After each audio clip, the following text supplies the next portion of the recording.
Hey guys, welcome back to another episode of Federico Talks Watches.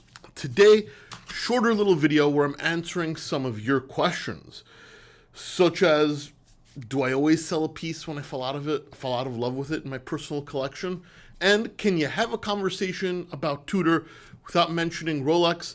All that and more in today's video. But of course, before we get started, customary wristwatch check. Today I'm wearing my H. Moser Perpetual Moon with the Aventurine dial. One of my dressier pieces.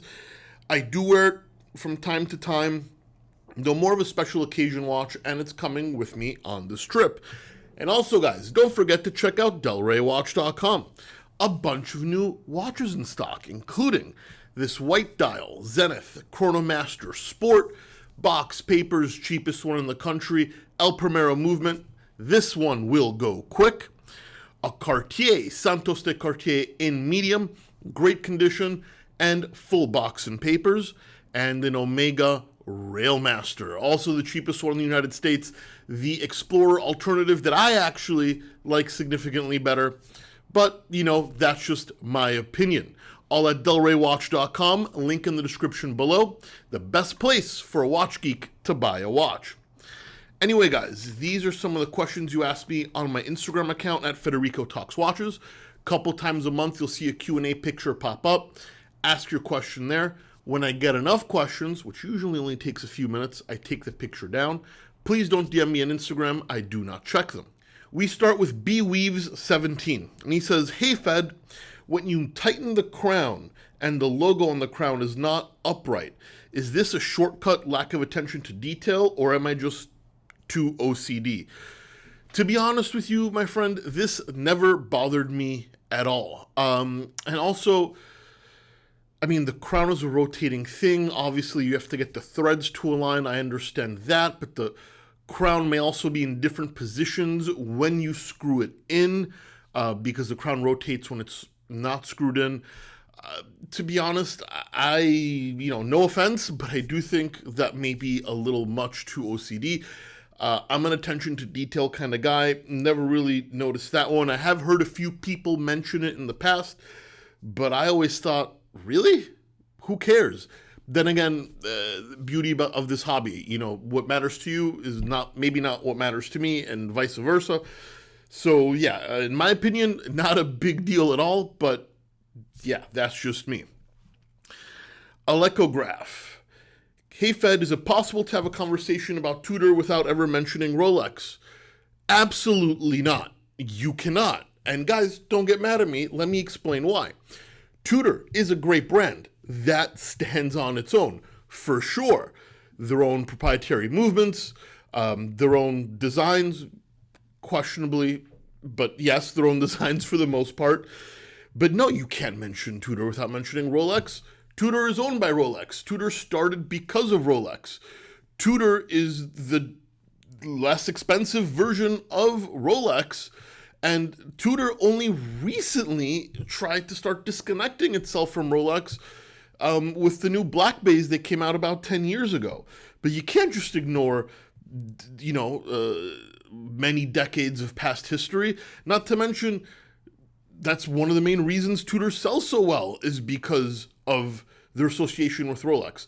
A lot of people will say, oh, that's not true. I guarantee you if Tudor had nothing to do with Rolex, their sales would be 65% lower than they are now.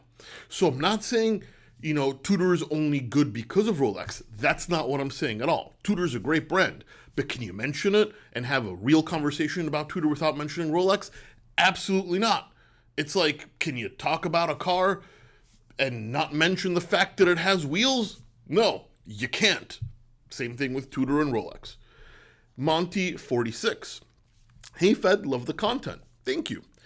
Do you always cut a piece from your collection if you fall out of love with it?"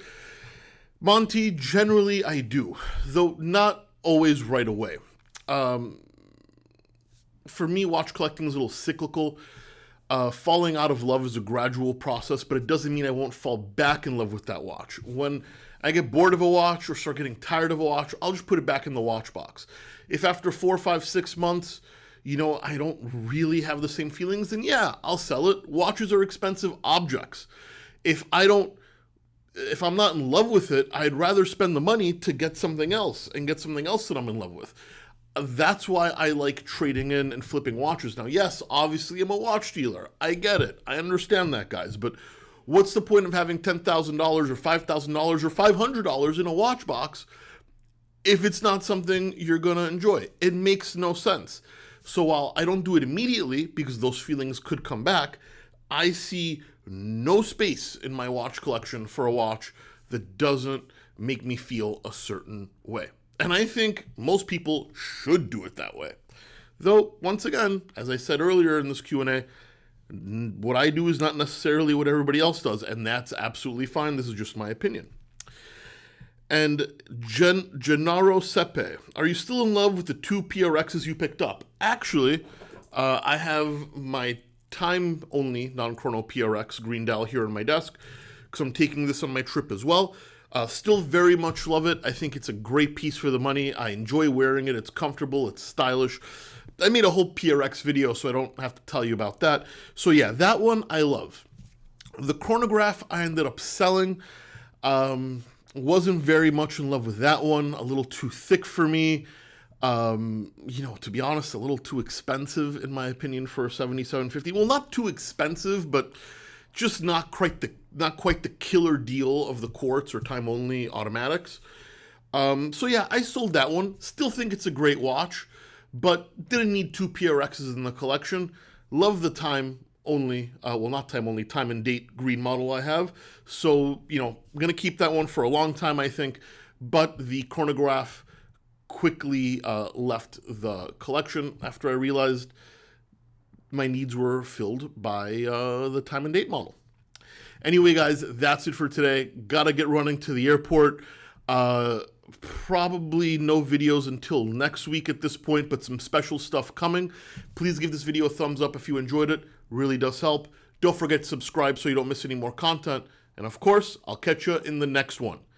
Take care.